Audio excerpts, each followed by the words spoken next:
ساڵێک سێپەڕی حکوومەت پێک نەهات، دوای هەڵبژاردننی عێراقیش ئاسان نابێت. 35 ساڵە هەڵبژاردن لە کاسی خۆیدا نەکراوە، هیچ هەڵبژاردنێکیش بە خاوێنی نەکراوە. لەم حکومڕانیە منزومەیەک دروست کراوە، دەسەڵاتی وەزیر و وەزارەتەکانیان پێدراوە.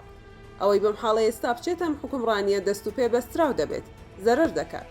حزبەکانی ئۆپۆزیسیۆن پرۆژەیان نییە، تەنها بۆڵەبۆڵ دەکەن، ئەویش لە شەقام نا، بەڵکو تەنها لە تۆڕی کۆمەڵایەتی.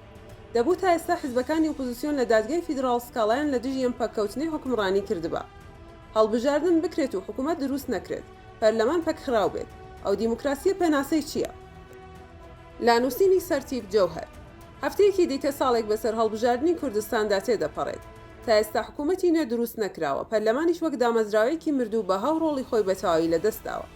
لە هەر وڵاتێک ئەگەر کەمێک دیموکراسی هەبێت، لە دوای هەر هەڵبژاردنێک ململانەیەکی زۆر و چاوەڕوانیەکی زۆر هەیە وە گۆڕانکاری لە حکوومەت و پێکهێنەرانی. واتە چاوەڕوانی هەیە هەم بەڕێوەبەرانی کابینە بگۆڕێن و هەمیش سیاسەتی نوێی حکومڕانی بێتەکایەوە.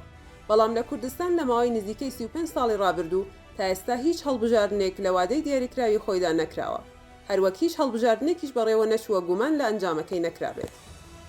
بەکردار ماوەی 10 ساڵە پەرلەمانی کوردستان بەتەواوی بێبەها بووە و هیچ ڕۆڵێکی لە دۆخی سیاسی و یاسایی کوردستاندا نەماوە.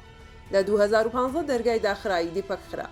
لەوە خراپتر تەواوی دام و دەستگا چاودێرەکان کە پێویستە چاودێری گەندەڵی بکەن لە حکوومەت و دام و دەستگاکانی حکومڕانی ماوەیان بەسەرچووە و بەشێکیان بەدەر لە یاسا کار دەکەن.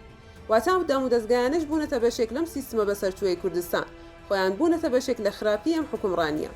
هاوکات زۆربەی هەرە زۆری ڕێکخرا و سندیکا پیشەیەکانیش ماوەیان بەسەر چووە و بەپێی یاسا هیچ شەرعیەتێکیان نەماوە، وەک سندیکای ڕۆژنامەنووسان، پارێزەران، مافپەروەران، پەرلەمانتاران و هەتا دوای.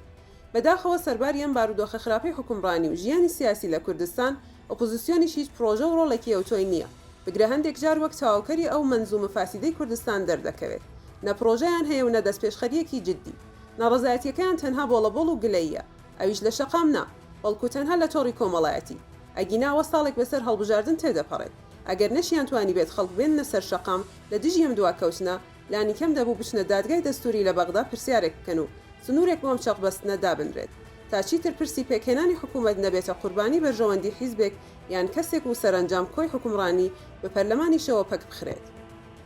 ئەگەر هەڵبژاردن بکرێت، حکوومەت دروست نەکرێت و پەرلەمان هەبێت بەڵام دەرگای داخراو بێت و ئۆپۆزیسیۆن هەبێت و دەنگی نەبێت، کەوایە هەڵبژاردن بۆ بکرێتەوە و دیموکراسی کوردستان پێناسەی چییە؟ بە پێی و سوراغی ئێستا بەردەستە پێدەچێت دوای هەڵبژاردننی عێراقیش پێکهێنانی حکوومەتی هەرێم ئاسان نەبێت. هەورازێکی سەخت لە بەردەمیدایە کە ڕەنگە دیسان کاتی زۆری پێویست بێت. پێم وایە هەر حزبێک یان لایەنێک بێوێت بەشداری لەم حکومڕانیە ئێستا هەرێم بکات، ئاستەنگ و ئاڵنگاری زۆری لە بەردەمدا دەبێت، چونکە لەلایەک زۆرینەی ڕەهای جومگەکانی حکومڕانی یەکڕەنگ کراوە، لەلایەکی دیکە سیستمێک یاخود منزومەیەک وەک تۆڕێکی ڕێخستن لە دەرەوەی دەسەڵاتی یاسایی دامەزراوەکان دروست کراوە، دەسەڵاتێکی زۆریان پێدراوە. ڕێنادات هیچ کەس و لایەنێک جموجۆڵ بکات یاخود کار بکات، ئەویش زۆر جار بە حکوومەتی سێبەر ناو دەبرێت. ئەگەر ئەو منزومەیە هەڵنەوە شێنرێتەوە، وەزیر و کاربەدەستان و دام و دەستگاکانی حکوومەت بەڕوونی دەسەڵاتەکانی خۆیان جێبەجێ نەکەن، ئاسان نییە بۆ هەر حیزب و لایەنێک لە حکوومەت یان لەم حکومڕانیە بتوانێت کار بکات. ئەوەی تا ئێستاش کاری کردووە هیچ قازانجی نەکردووە، بگرە دەست و پێبەستراو بووە. ئەگەر حیزبێک وەزیرێکی هەبوو بێت یا چەند وەزیرێک، ئەوە دەسەڵاتیان لە نووسینگەکانی خۆیان تێپەڕی نەکردووە.